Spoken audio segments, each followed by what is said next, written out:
Now, I saw this video literally like 3 days ago, and in all my time writing, I've never heard of this, which is so bad. I should know this. And it's kind of one of these things that you know about, but you don't know about. It's a bit like the 3-act structure. Like every film has a beginning, a middle, and end, which is technically really kind of the 3-act structure. I mean, it's not actually really technically the 3-act structure, but you kind of get my point. Beginning, middle, end. So this advice from these guys who are geniuses, absolute geniuses, just kind of hit me like a cannonball. I was like, yes. Now, I think in most cases, if you're writing a Hollywood film, then this definitely does have huge repercussions. I think that it's logical. I think if you're writing something quite contemplative and let's just say French, this potentially won't mean much to you. Should we watch it? Let's watch it. Just hold right here. Don't move. Please welcome the Emmy Award-winning and Tony I'm nervous. I don't know why I'm creators nervous. of South Park, Matt Stone and Trey Parker. You think I'm kidding, right? Hey, all right. Hey!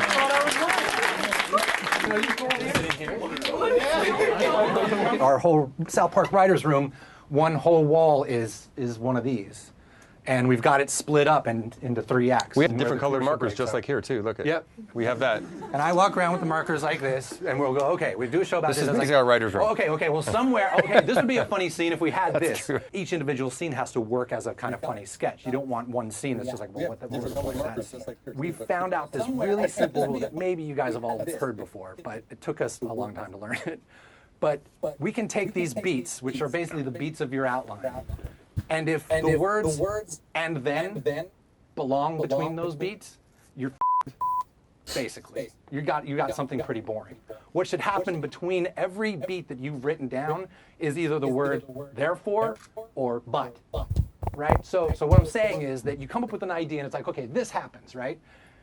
And then this happens. No, it should be this happens and therefore this happens. But this happens, therefore this happens. And that, as soon as we are able to, and literally sometimes we'll write it out to make sure we're doing it. We'll have our beats and we'll say, okay, this happened, but then this happens, and that affects this, and that does to that, and that's why you get. I love how those guys are just lapping it up and writing down notes. They're like, whoa. First of all, they didn't know they were going to be there. And when they turned up, they were like, wow. And as soon as these guys started spitting that advice, they got their notepads out. It's one of those magical moments. Yeah.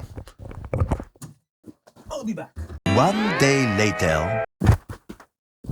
Delivery. Sorry. So that was one of those magical moments where you start writing everything down because everything they say could change your life. And kind of changed my life. So let's keep watching. Show that feels like, okay, this to that, to this to that, but this, here's the complication to that. And there's so many scripts we read from new writers and things that we see. God, I see movies. And you see movies that you're just watching. It's like this happened, and then this happens, and then this happens. That's when you're in a movie, just going, what the f am I watching this movie for? Just like this happened, and then this happened, and this happened. That's not a movie, That's not a story.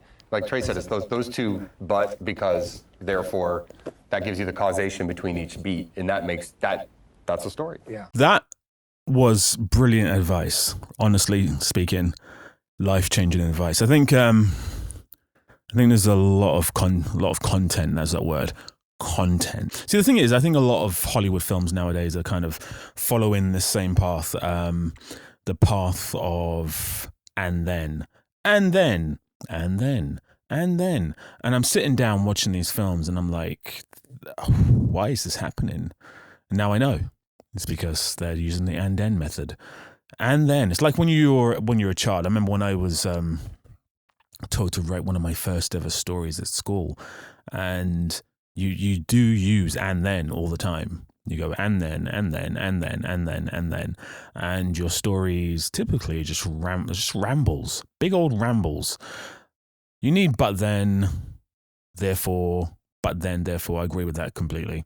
If you are trying to impact an audience, if you're trying to push a story forward, if you're trying to make sure that every decision the character makes has an impact later on in the story, but then and therefore are absolutely key.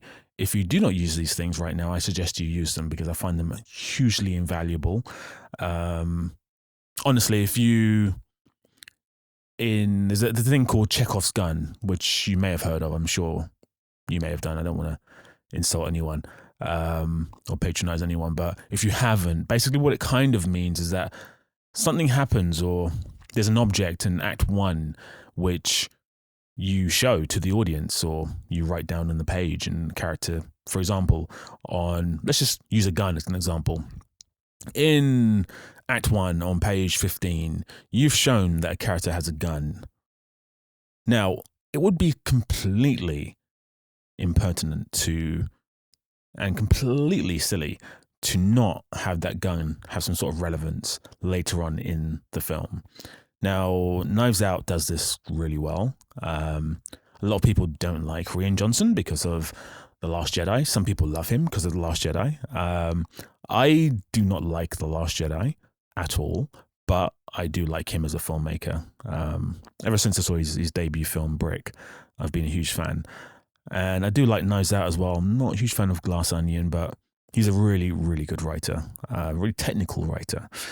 And he subverts the Chekhov's gun throughout the whole of Knives Out, but that shows to me that he's a wonderful technical writer because he's able to take something which is essentially a really staple way of writing and play it in on itself, and the audience don't know what's going on, but they do know what's going on because, you know, if you're a typical audience member, you're not going to know what Chekhov's gun is, but he does, and he uses it really well. So yeah, I mean, if there's little things like that if you put into a script, you need to have them pay off, and I think things like this really help. So if you are a writer, I suggest you watch this video. I'll put the link in my bio. I first saw it on Film Threat's channel, so I do credit them wholly. The guys over at Film Threat. But yeah, if you're looking to be a writer, if you're looking to be a filmmaker, I would say get to know things like this because things like this is hugely helpful. It just means that as a technical writer, you are better suited to perform the things you need to perform. It's like with any job. If you know how to do the job thoroughly, at some point you can manipulate those things to your advantage. And, you know, the more you know about something, the better it is for yourself because you can then go ahead and you can work within the boundaries that are set. And I would say that the advice they've given there is really good advice. If you haven't seen my video on screenwriting, please do have a little watch. I've got another one coming up pretty soon, which is going to take a long time to do. So in the meantime, if you've got any questions, do hit me up in the comments. If you want me to make a video about any subject to do with screenwriting, do let me know in the comments and I will have a look and hopefully make a video about that subject. In the meantime, all the love to Film Threat, all the love to the writers of South Park. Brilliant. And yeah, please do subscribe. Please do like the video. That really helps. And please do leave a little comment. And much love. See you soon.